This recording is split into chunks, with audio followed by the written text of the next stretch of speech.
गपोड़ी बहू। उमा जी की बहू पिंकी को गप्पे मारने की बहुत आदत थी। वो जब भी किसी के बारे में बातें करती तो बड़े बड़े गप्पे फेंका करती। आसपास के सब लोगों को पता था कि पिंकी बहुत बड़ी गपोड़ी बाज है। लोग उसकी बात पर विश्वास नहीं किया करते थे, लेकिन हाँ, उसकी बातें सुन सुनकर हंसते बहुत थे। अरे बहू, पड़ोस वाली शर्मा जी है ना, उनकी बेटी का जन्मदिन है, तुम भी चली जाना। ठीक है मम्मी जी, ये तो बता दो गिफ्ट में लेकर क्या जाना है। अरे लेकर क्या जाना है, 250 का लिफाफा दे देना, बस काफी है। अरे मम्मी जी, अच्छा लगेगा क्या? पड़ोसी हैं हमारे, हमें कुछ बड़ा लेकर जाना चाहिए। अरे बहू, इतना काफी है। जानती हैं आप, मेरे मायके में जब पड़ोस में किसी की बर्थडे होती थी ना, तो मम्मी कुछ ना कुछ गोल्ड का ही देकर भेजती थी। पड़ोसी के बर्थडे में सोना? कैसी बातें करती हो। और नहीं तो क्या, आपकी तरह थोड़ी ना लिफाफा पकड़ा दिया। पिंकी शर्मा जी की बेटी के जन्मदिन में चली जाती है। अरे आज तो बड़ी सुंदर लग रही हो साड़ी में। जी मैं तो लहंगा पहनकर आने वाली थी, मम्मी जी नहीं मानी। अरे बेटा, बर्थडे पार्टी में तो साड़ी चल जाती है, मेरा मतलब कोई शादी थोड़ी ना है। कैसी बात कर रही हैं आप आंटी जी? मेरे मायके में तो छोटे छोटे फंक्शन भी हम लोग लहंगा बनवाते थे बुटीक से, डिजाइन करवा कर। चाहे पड़ोस में किसी का जन्मदिन हो, मेरी मम्मी हमेशा बुटीक से नया लहंगा डिजाइन करवाती थी। मैंने तो ऐसा कहीं नहीं देखा, ये तो तुमने आज बड़े कमाल की बात बताई। अरे जाने दीजिए, कोई बात नहीं। और बताइए, आपकी बेटी नजर नहीं आ रही? अरे भाभी, मैं यहाँ हूँ। ये देखिए मेरा ड्रेस कैसा लग रहा है। ठीक ही है, मतलब बर्थडे के हिसाब से थोड़ा हल्का है ना। अरे भाभी, इतना सुंदर गाउन पहना है मैंने। मैं ना शादी से पहले अपने बर्थडे पर हमेशा जरी वाला लहंगा पहना करती थी। यही मैं तुम्हारी मम्मी को भी बता रही थी। इसके बाद केक काटने का प्रोग्राम शुरू होता है। सब लोग इकट्ठे हो जाते हैं। शर्मा जी की बेटी का केक देखकर पिंकी से रहा नहीं जाता। उसके अंदर का गपोड़ी बाज बाहर निकल कर आ जाता है। अरे इतना छोटा सा केक! अरे बेटा, मेहमानों के हिसाब से ही है, जितने लोग इतना बड़ा केक। आंटी जी, कम से कम 4 या 5 मंजिल वाला केक तो बनाना चाहिए था। आपकी बेटी का बर्थडे रोज रोज थोड़ी ना आता है।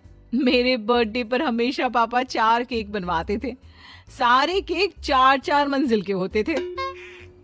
वहां पर सारे लोग उमा जी के मोहल्ले के ही थे और वो पिंकी के गप्पे मारने की आदत से अच्छी तरह वाकिफ थे, इसलिए सब लोग उसकी बात सुनकर हंसने लगे, लेकिन किसी ने पिंकी से कुछ नहीं कहा। एक दिन सुबह सुबह पिंकी ने अपनी सास से कहा, मम्मी जी, मेरे मम्मी पापा मुझसे मिलने के लिए यहाँ आ रहे हैं। अरे वाह, ये तो बहुत अच्छी बात है। उनके आने की तैयारी करो, अच्छा अच्छा खाना बनाओ। वैसे कब तक आएंगे? मम्मी जी फ्लाइट से आ रहे हैं, कल शाम को 4 बजे की फ्लाइट है।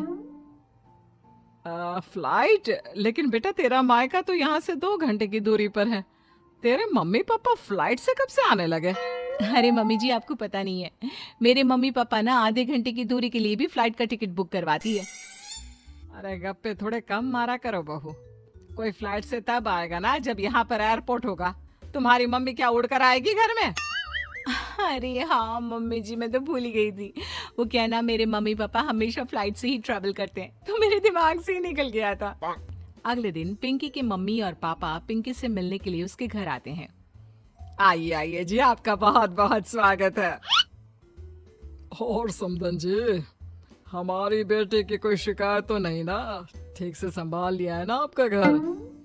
अरे मेरी बहू बहुत समझदार है, घर का काम बहुत अच्छे तरीके से करती है। बस थोड़ा ज्यादा बोलने की आदत है उसे, आपको परेशान करती होगी ना? बात तो आपकी सही है, उसकी थोड़ा ज्यादा नहीं बहुत ज्यादा बोलने की आदत है। लेकिन कोई बात नहीं, आपकी बेटी दिल की बहुत अच्छी है, बस थोड़ा बोलती ही तो ज्यादा है। पिंकी बेटा, इधर आओ, देखो तुम्हारे मम्मी पापा आए हैं। तुमने इनके लिए खाना तो बना लिया ना? वो क्या है ना मम्मी जी, आपसे एक बात कहनी थी। हाँ हाँ बोलो बहू, क्या बात है? डरने की कोई जरूरत नहीं। वो मम्मी जी, मैंने सोचा मम्मी पापा आए हैं तो खाना बाहर से मंगवा लेती हूँ। अरे कोई बात नहीं बेटा, वैसे भी तुम किचन में काम करने लग जाती तो अपने मम्मी पापा से बात कब करती। बहुत अच्छा किया। अब तुम अपने मम्मी पापा के साथ बैठकर आराम से बात करो, मैं अंदर जाती हूँ। शाम का वक्त, जैसे ही दरवाजे की घंटी बजी, 3-4 लोग हाथों में खाने के बहुत सारे पैकेट लेकर उमा जी के घर पहुंच गए। अरे भाई, कौन है आप लोग? लगता है गलत पते पर आ गए। नहीं नहीं माँ जी, हम तो खाने का ऑर्डर डिलीवर करने आए हैं, यहीं से बुकिंग मिली थी। अरे नहीं नहीं, आपको कोई गलत फहमी हुई है। हमारे यहाँ तो 2 ही मेहमान आए हैं। आपके हाथ के पैकेट देखकर लगता है इसमें 50 लोगों का खाना है।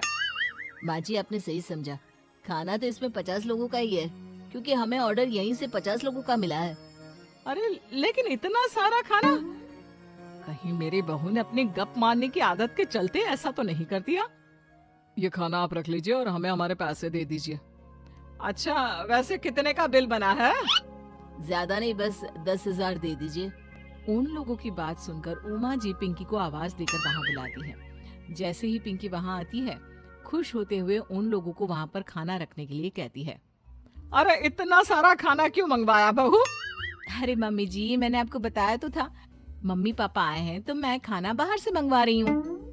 ये बात सही है बेटा, लेकिन 2 लोगों के लिए 50 लोगों का खाना? अरे मम्मी जी, कुछ कम पड़ जाए तो अच्छे थोड़ी ना लगता है, और मेरे मायके में तो ऐसा ही होता है, एक्स्ट्रा खाना मंगवाते हैं हम लोग। तभी पिंकी के मम्मी और पापा वहाँ पर आते हैं। अरे बेटा, एक्स्ट्रा खाना मंगवाने का मतलब ये थोड़ी ना होता है कि 2 लोगों के खाने के लिए 50 लोगों का खाना मंगवा लो। और बेटा, तुम्हारी गप मारने की आदत के चलते 10,000 का बिल आया है। तुम्हें नहीं लगता ये गलत है? देखो बहू, बढ़ा चढ़ाकर बातें करना अपनी जगह, लेकिन इतनी बड़ी बड़ी फेंकना भी गलत है ना। पहली बात तो इतने सारे पैसे लगे, और दूसरी बात खाना वेस्ट होगा। आप लोग ठीक कहते हैं, मैं आज के बाद अपनी इस आदत को कंट्रोल करने की कोशिश करूंगी और अब से गप थोड़ी कम मारा करूंगी। पिंकी की बात सुनकर सब लोग हंसने लगे।